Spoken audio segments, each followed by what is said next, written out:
Hello students, welcome back Gajabkar academy. Last हमारे पास exercise का कॉन्सेप्ट आ रहा है बेस थ्योरम कॉन्सेप्ट, जो कि लास्ट 12.8 एक्सरसाइज है। उससे पहले कुछ एग्जांपल डिस्कस करेंगे, देन एक्सरसाइज 12.8 पर एंटर। देखो, फर्स्ट एग्जांपल क्या कह रहा है आपको। A car manufacture factory of two units है, X and Y.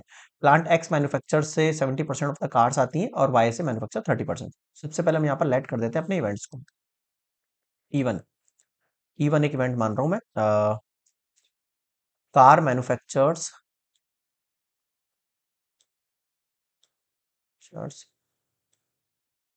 From plant x.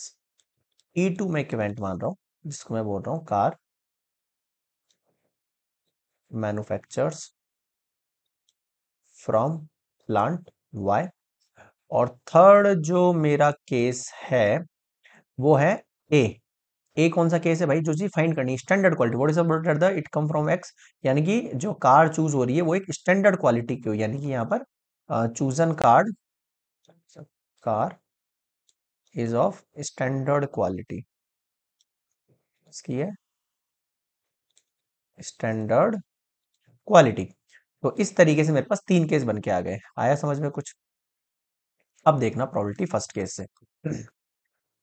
Plant x से है 70%, यानी 70/100 हो गया। E2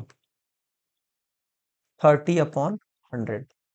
अब ये बोल रहा है 80% of the car at plant X and 90% of the car at Y are related to standard quality. यानी कि मैं कह सकता हूं कि कार स्टैंडर्ड क्वालिटी है, यानी ए, given that from E1। E1 मतलब प्लांट एक्स के लिए होगा 80/100, और ए गिवन दैट E2 के लिए केस हो जाएगा 90/100। बताओ, ये वाली चीज सबको समझ में आ गई क्या? क्लियर है? ठीक है, तो इस वाली चीज को मैं नेक्स्ट स्लाइड में ले लूं।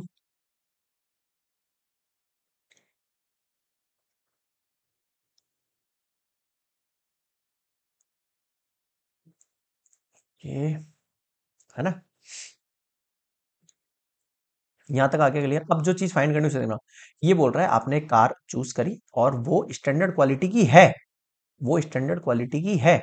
यानी आपको जो चीज फाइंड करनी है वो बता रहा हूँ, जो स्टैंडर्ड क्वालिटी की है, यानी कि आपकी जो कार है गिवन दैट कंडीशन में, what is the probability that it is from plant x.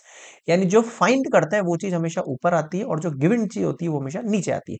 तो इस बार आपको पिछले वाली जो एक्सरसाइज थी उसमें अपन A/E1 वाला फाइंड कर रहे थे केस, है ना। जब अपन एक केस, यहाँ पर आपको E1 गिवन दैट ए वाली चीज निकालनी है। तो अब इसका फॉर्मूला क्या बनेगा वो बता देता हूं मैं आपको। इसका फॉर्मूला बनेगा आपके पास, सबसे पहले हम यूजिंग करेंगे बेस थ्योरम, है ना। तो मैं बेस थ्योरम समझाता हूँ आपको, ये वाली चीज फाइंड करनी है, समझ में आ गया ना। तो यूजिंग बेस थ्योरम। अब ये बेस थ्योरम क्या है? बेस थ्योरम ये है कि अगर आपको E1 given that a condition निकालनी है, तो सबसे पहले इसी की प्रोबेबिलिटी बनेगी, यानी P E1 dot P given that E1 upon में टोटल प्रोबेबिलिटी, यानी दोनों केसेस के लिए, दोनों केसेस के लिए, यानी P E1 dot given that E1 plus P E2 dot given that E2।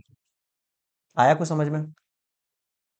ठीक है, अब ये वाला केस पे अपन वैल्यूज पुट करेंगे अपनी नेक्स्ट स्लाइड में। वेट,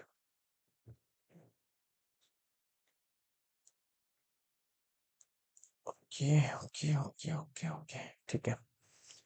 चलो वैल्यूज पे रखते हैं। E1 वैल्यूज हटाओ यहाँ से। E1 की 70/100 पॉइंट हटा देता हूँ यहाँ से। ये 0 0 हटाया, ये 0 0 हटाया, ये 0 7/10, और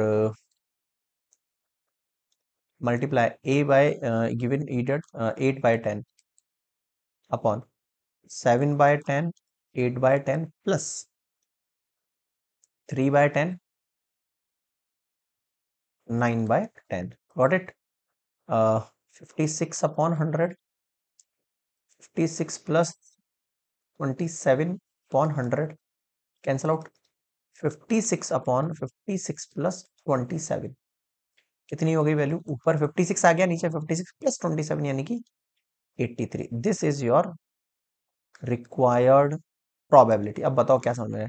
12.7 12.8 एक जैसी एक्सरसाइजेस है ना। अगर आपको 7 का कॉन्सेप्ट समझ में आ गया तो 8 का भी ऑटोमेटिक समझ में आ जाएगा। This is complete example 1। Next मिलेंगे एग्जांपल नंबर 2 पर।